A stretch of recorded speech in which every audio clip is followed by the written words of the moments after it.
जय हिंद एवरीवन, स्वागत है आपका वी नेशन 111 के एक नए एपिसोड में, जहां आपके लिए लेकर आते हैं इंडियन डिफेंस की प्रमुख अपडेट्स को। सबसे पहले तो चैनल को सब्सक्राइब करना मत भूलिएगा। इस वीडियो में हम पहले बात करने वाले हैं हिंदुस्तान एरोनॉटिक्स लिमिटेड को लेकर आई एक बड़ी रिपोर्ट के बारे में। हिंदुस्तान एरोनॉटिक्स लिमिटेड ने 19 मार्च 2026 को parliamentary standing committee on defence के सामने अपनी रिपोर्ट पेश करी है, जहां पर एचएएल ने संसद की इस कमेटी को बताया कि उनके पास इंडियन आर्म फोर्सेस से अभी कुछ बड़े ऑर्डर्स हैं, जहां पर उन्होंने इसकी डिटेल बताते हुए कहा कि अभी उनके पास 34 ध्रुव हेलीकॉप्टर्स के ऑर्डर हैं। ये मल्टी रोल हेलीकॉप्टर हैं जो पहले से ही भारतीय सेना में इस्तेमाल हो रहे हैं और एचएएल ने पहले 72 ध्रुव हेलीकॉप्टर डिलीवर कर दिए हैं। उन्होंने तेजस मार्क 1 अल्फा पर बात करते हुए कहा कि हमारे पास टोटल 180 तेजस मार्क 1 अल्फा के ऑर्डर्स हैं और ये भारत के जो फाइटर एयरक्राफ्ट हैं, इनमें से 5 एयरक्राफ्ट बन के तैयार हैं और डिलीवरी के लिए रेडी भी है। यहाँ पर उन्होंने radar, electronic warfare system, ASRAAM missile और अस्त्र मिसाइल इंटीग्रेशन के टेस्ट सफलतापूर्वक पूरे कर लिए हैं और अब एयरक्राफ्ट डिलीवर होने के लिए रेडी हैं। उन्होंने कहा, इस प्रोग्राम में हमने काफ़ी उतार चढ़ाव फेस किए, जहां पर जनरल इलेक्ट्रिक की तरफ से जो इंजन डिले थी, ये एक प्रमुख कारणों में से एक था। उन्होंने कहा कि हमने थर्ड प्रोडक्शन लाइन को एक्टिव कर दिया है और नासिक में थर्ड प्रोडक्शन लाइन के एक्टिव होने का मतलब ये है कि हम सालाना 24 एयरक्राफ्ट प्रति वर्ष की दर तक बनाने का टारगेट रख रहे हैं।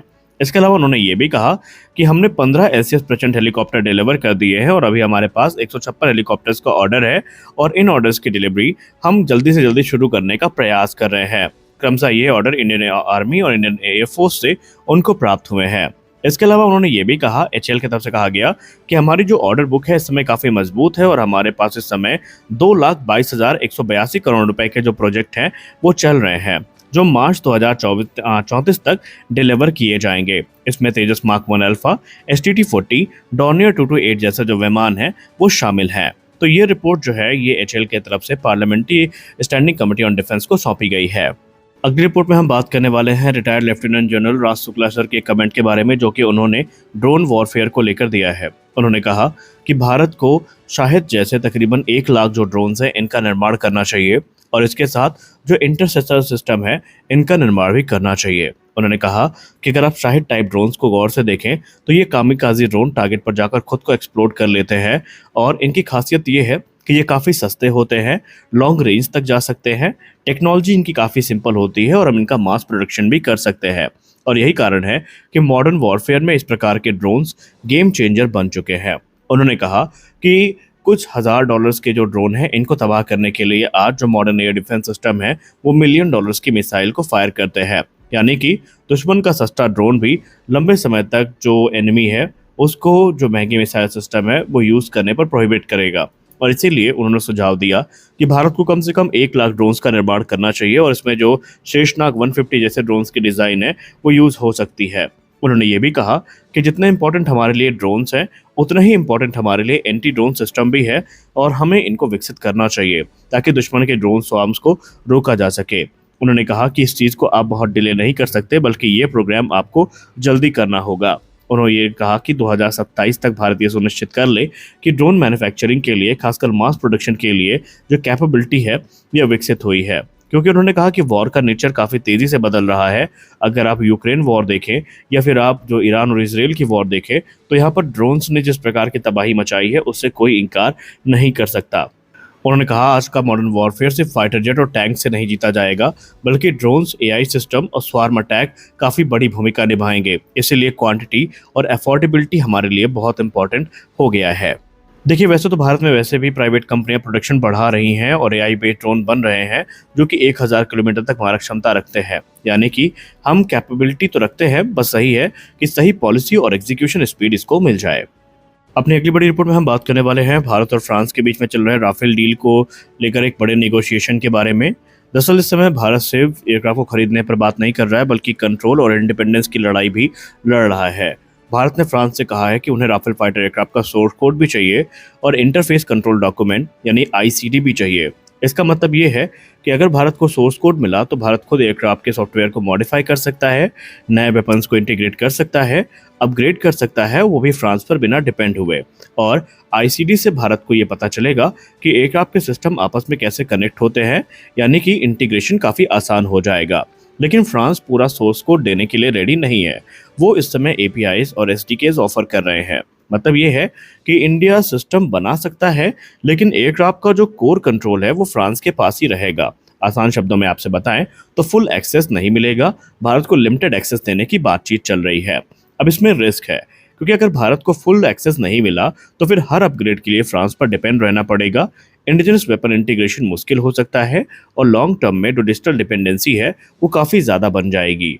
और डिफेंस में डिपेंडेंसी का मतलब होता है कमजोरी। अब भारत का यहाँ पर प्लान बी भी है। भारत अब खुद टेक्नोलॉजी पर फोकस कर रहा है और भारत इस समय अपने इंडिजिनस टेक्नोलॉजीज को विकसित भी कर रहा है, जिसमें उत्तम एसा रडार हो गया जो डीआरडीओ द्वारा विकसित किया जा रहा है और गैलियम नाइट्राइड टेक्नोलॉजी पर आधारित है। प्लान ये है कि अभी राफेल में फ्रेंच रडार रहेगा, लेकिन फ्यूचर बैचेस में या यूं कह ले मिड लाइफ अपग्रेड के दौरान इन्हें इंडियन रडार से रिप्लेस किया जा सकता है। अब यहाँ पर खास बात यह है, भारत एकदम नहीं चाहता कि किसी प्रकार की जो डिपेंडेंसी है, खासकर ओवर डिपेंडेंसी है, ये फ्रांस के साथ बने। और यही कारण है कि जो मल्टीपल नेगोशिएशंस हैं लगातार वो फ्रांस के साथ चल रहे हैं, क्योंकि इंडिया का गोल एकदम क्लियर है कि फाइटर जेट अगर भारत में बनेगा, भारत ले रहा है, तो भारत को फिर उसका पूरा कंट्रोल भी चाहिए। हम उसके बाद किसी प्रकार की लिंक या किसी प्रकार की डिपेंडेंसी को बर्दाश्त नहीं करेंगे। हमारी अगली बड़ी अपडेट आ रही है महर्षि इलेक्ट्रॉनिक सिस्टम्स को लेकर, जिसको हम MES के नाम से जानते हैं। ये बेसिकली एक स्टार्टअप कंपनी है जिसे इंडियन स्पेस रिसर्च ऑर्गेनाइजेशन के पूर्व वैज्ञानिकों ने बनाया है और इन्होंने एक motion based deep blurring device develop करी है। इसका मुख्य काम ये होगा कि जो कैमरे से आने वाली ब्लर इमेजेस हैं उनको साफ करना और रियल टाइम में इमेज को शार्प बनाना।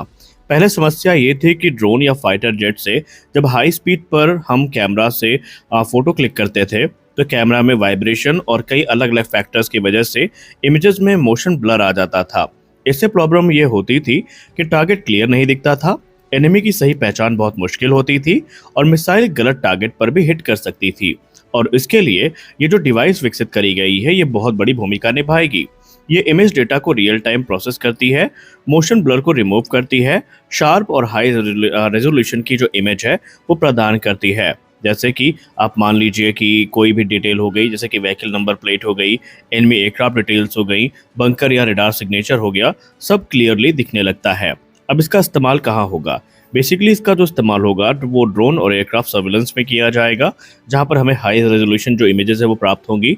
मिसाइल गाइडेंस में इसका यूज़ होगा, खासकर जो इमेजिंग इंफ्रारेड सीकर होते हैं मिसाइल में, उनमें काफ़ी महत्वपूर्ण इसका यूज़ हो सकता है, जहाँ पर हाई जी मनूवर के दौरान भी जो टारगेट लॉक है वो बना रह सकता है। इससे बेनिफिट ये होगा कि मिसाइल टारगेट को मिस नहीं करेगा। और सबसे खास बात कि जो लाइन ऑफ एक्चुअल कंट्रोल है वहाँ सर्विलेंस में इसका यूज़ बड़े पैमाने पर होगा। लद्दाख जैसी जगहों पर लॉन्ग रेंज कैमरास काफ़ी महत्वपूर्ण होते हैं और हाई विंड के चलते जो ब्लर है वो काफ़ी ज़्यादा देखने को मिलता है और ये टेक उसे ठीक करेगा। इसका परिणाम ये होगा कि कई किलोमीटर दूर से भी जो सोल्जर मूवमेंट है वो देखी जा सकेंगी, व्हीकल एक्टिविटी काफ़ी क्लियर दिखेगी और इससे हमारी जो कॉम्बैट एक्यूरेसी है ये भी काफ़ी ज़्यादा बढ़ेगी और इसीलिए इसको गेम चेंजर माना जा रहा है। तो आज के इस वीडियो में बस इतना ही। मिलता है अगले वीडियो में कुछ और अपडेट्स के साथ, तब तक के लिए जय हिंद।